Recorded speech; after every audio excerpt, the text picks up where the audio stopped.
It was supposed to be just another day. Work, family, small talk, the usual noise. But by that night, the sky would split open, and John Garrity would realize the world wasn't ending somewhere far away. It was ending here, at home. John comes home looking drained, the kind of tired that doesn't just come from work. You can tell something's been eating at him. He pauses outside the door for a second, like he's gathering the energy to walk into his own life. Inside, his wife Allison is on the treadmill, pretending to focus on her workout. It's not that she's ignoring him, it's more like they've both forgotten how to talk without fighting. John gives a quiet hey, she replies with the same. Small talk follows. How was work? How's the day? But it's like two people playing characters in a marriage that's starting to fade. Their son, Nathan, runs in, saving the moment. He's happy, excited, showing his dad a drawing of a comet he saw on the news. The kid's world is still bright, untouched by grown-up problems. John smiles for the first time all day. He sits with Nathan, listens, even jokes a little. That you and comets are made of farts. But when Allison walks in to remind Nathan about his insulin shot, the mood quietly changes again. It's not dramatic, just the silent reminder that this family lives with a kind of constant pressure. Later that night, they're all in the living room watching the news. A comet named Clark has been making headlines everywhere. Scientists call it a once-in-a-lifetime event, something beautiful to watch. The news anchors sound cheerful, saying it'll pass close to Earth but won't hit. People online are already calling it the space firework.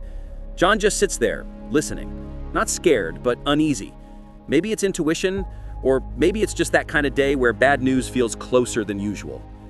That night, after everyone goes to bed, John quietly moves some of his things into the guest room. You can tell this isn't the first time. He's trying, but whatever broke between them, it's not easy to fix. Morning comes with more news about the comet. They say small fragments might enter Earth's atmosphere, but nothing to worry about. People joke about it online like it's free entertainment. But life keeps going. John's cleaning the grill for Nathan's small birthday party, while Allison reminds him to grab some last-minute supplies. He agrees and takes Nathan along for the ride. At the store, something strange happens. People start looking up.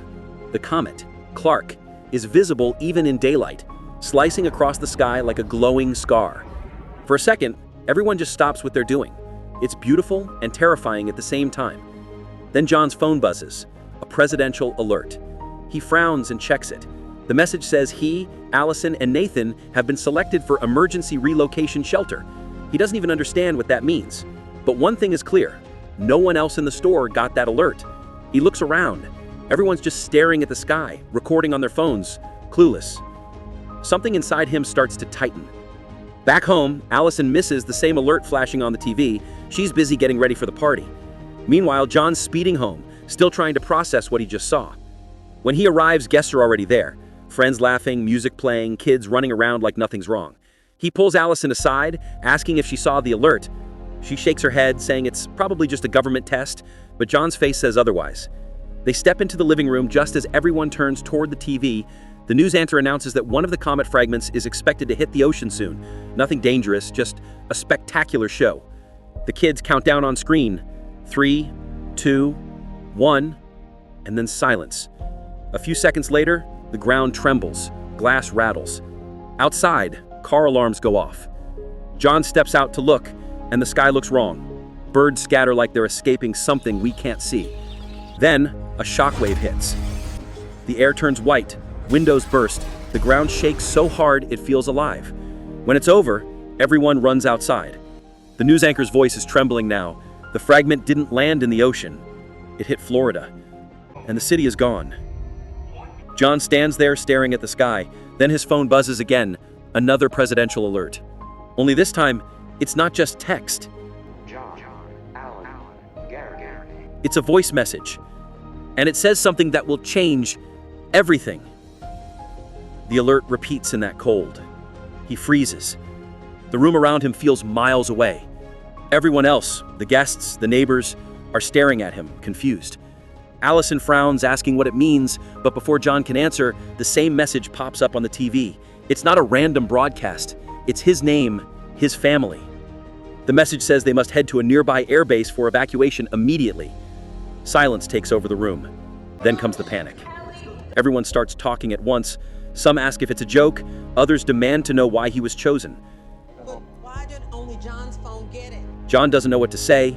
His hands are shaking as he grabs Allison's arm, whispering that they need to leave now.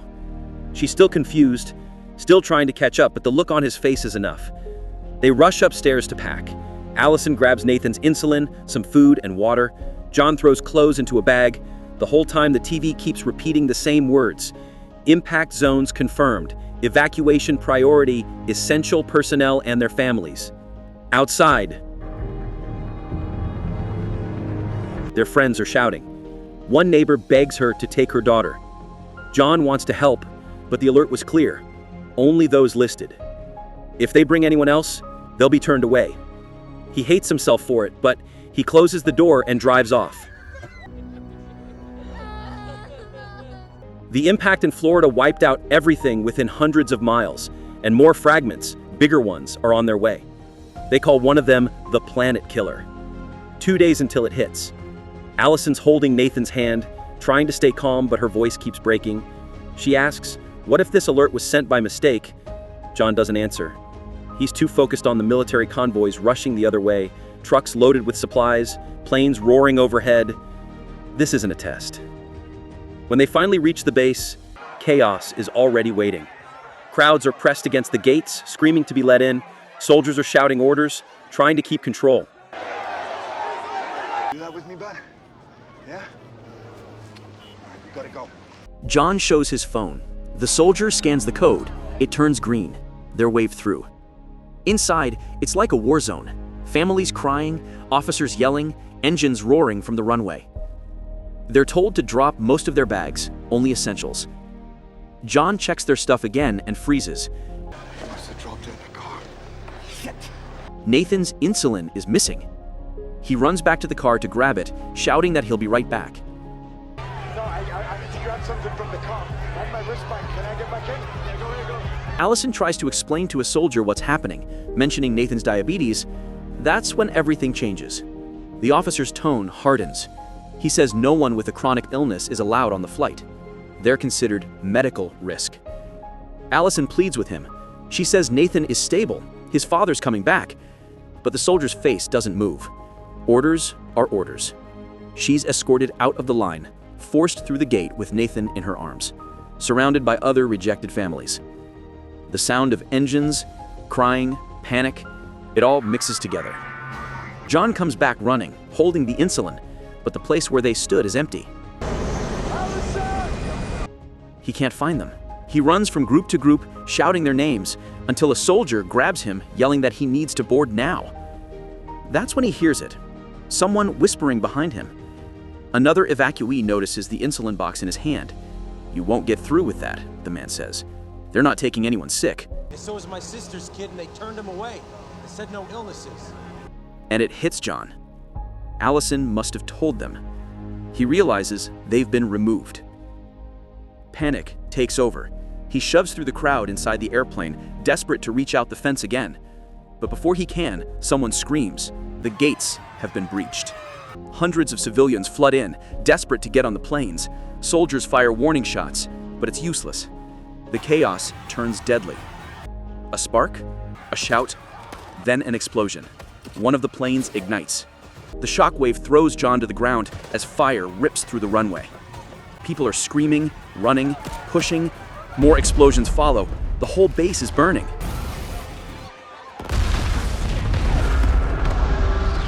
When the smoke finally clears, the evacuation is over. The planes are gone. The lucky ones are in the sky. Everyone else is stranded. And somewhere out there, Allison and Nathan are on their own. John picks himself up, covered in dust. He doesn't know where to go, but he knows he can't stop. He has to find them. John leaves the burning base behind, walking through smoke and debris until he finds his car parked with a note. Allison, take Nathan to her father's home. Then he finds an empty road to north. His phone has no signal, his family's gone, and the world's falling apart one piece at a time. A military truck passes, loaded with people. He waves it down and climbs on board. Inside, a few strangers sit in silence, faces gray with exhaustion. One man, Colin, says they're heading north, to Canada. Word is there's still a pilot there, flying people to the last working shelters in Greenland. For the first time, John feels a spark of hope. If he can reach Canada, maybe he can find Allison and Nathan again. But not everyone in that truck is kind. Another man keeps staring at his wristband, the one that proves he's on the government's list. Greed turns into violence. He tries to rip it off, and the fight turns brutal.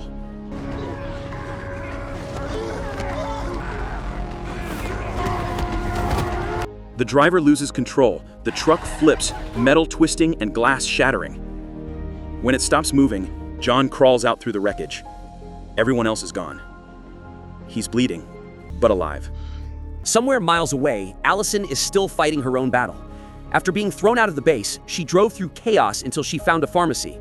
Nathan's blood sugar is crashing, so she runs through the dark aisles searching for insulin. But the city outside has gone mad. Looters everywhere, sirens echoing. A group of armed men storms in. Bullets fly, shelves explode. Allison grabs Nathan and runs through the back, pushing through smoke in panic. She doesn't even know where she's going, just away. On the road, they flag down a car. A couple inside stops and offers them a ride north. They seem kind at first. Too kind. Their eyes keep drifting to her wristband, the one with access to safety. The air turns cold. The conversation shifts. They start asking questions that feel wrong. Before she can react, the car stops. The woman grabs her arm. The man rips the wristband from her hand and drives off, with Nathan still inside. Allison hits the ground hard, screaming after them until her voice breaks, but the car is already gone. Hours later, Nathan wakes up in the car with those strangers. He's scared, but smart.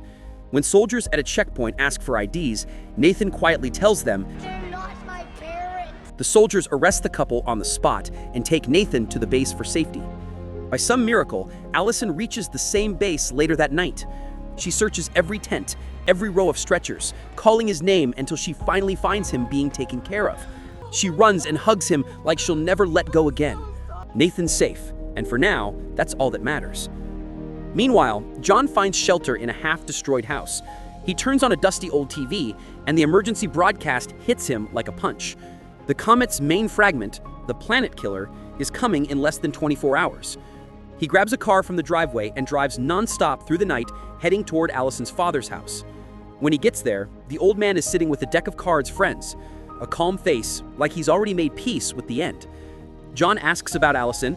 The hostility between them is still there, but the situation leaves no room for pride. Therefore, they set their differences aside. The comet is coming, and the only thing that matters now is finding Allison and Nathan before it hits.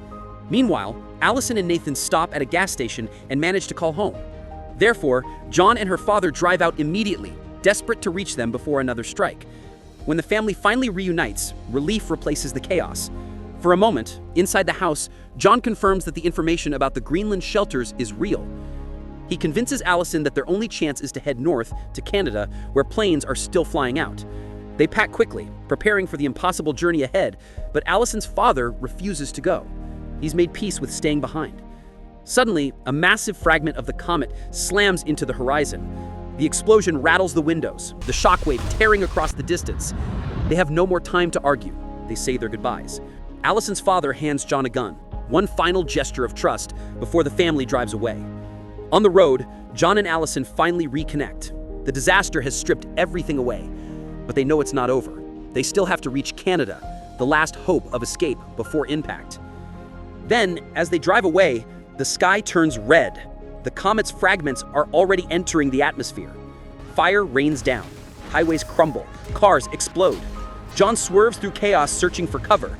They hide beneath a bridge with other survivors, holding each other as the world burns above. Through it all, John still believes if they can make it to the plane, they'll survive. By nightfall, they finally reach the border. Planes roar overhead, the last evacuations. One small aircraft is still on the runway, about to take off. John floors it, blocking the path. The pilot hesitates, then lets them in. The engines roar, lifting them toward the gray clouds. As they rise, John glances at his family. For the first time, he allows himself to hope, drifting into a dream, memories of their old life, the calm before everything fell apart. When he wakes, the plane is descending over Greenland, the last refuge of humanity. For a moment, the world looks untouched, cold, empty, and safe. But then, out the window, a blinding flash. The main fragment hits. A massive explosion ripples through the sky, shaking the plane like a toy. Engines fail. The pilot struggles, gliding them down toward the icy ground below, Greenland. They crash hard, sliding across the ice and rocks. But they're alive. Soldiers appear in the distance, waving them toward underground shelters. As alarms blare and the planet killer enters the atmosphere, John pulls Allison and Nathan close. The doors seal behind them. Then, silence. A flash of memory. Sunlight. Laughter. Their old home. Nathan's birthday. When the light finally returns, 9 months have passed. The bunker's open to a broken but living world. Mountains torn open. The air still thick with dust. But a radio crackles to life. A voice cuts through static. Radiation levels clear. Survivors confirmed. Therefore, the bunker doors grind open. John, Allison, and Nathan step out into the cold light of a new world. The land is broken, but alive. A single bird flies around, fragile, defiant, a sign that life has returned. As Earth turns beneath the sun, radio signals echo from every continent. Humanity survived, and somehow, so did they.